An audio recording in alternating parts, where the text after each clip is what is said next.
Hello, this is Mark Anderson. Welcome to AmericanFreePress.net. I'm roving editor for American Free Press, and I'm with Julie Bass of Oak Park, Michigan, who today, on Tuesday, July 26th, won quite a victory for what we now call her Victory Garden.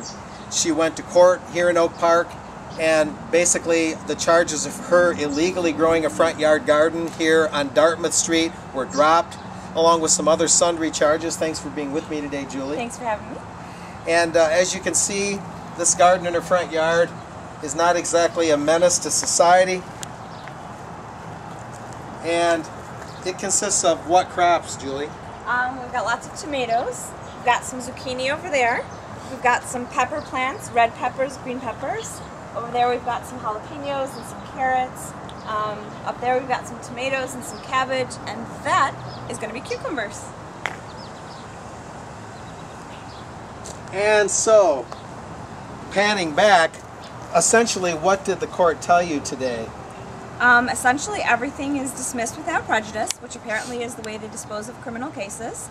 And the prosecutor has given us his assurance that he has no intention to re-bring up any of this unless there's new information.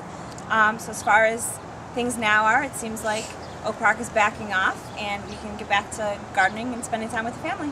As you told me earlier at the courthouse, basically the garden continues, the garden grows. The garden grows. In spite of anything out there, the garden is growing, yeah. And now I understand, to kind of summarize here, you've had not only neighbors stopping by from Oak Park and neighboring communities, but emails from all around the world, support from New Zealand, Australia. Yeah. It's become kind of the victory garden of the planet in a way, correct? Yeah, absolutely. A lot of people are really invested in what was going on here and all the different issues that it arose for people, and I think a lot of people will breathe a little bit easier tonight knowing that this has been put to rest.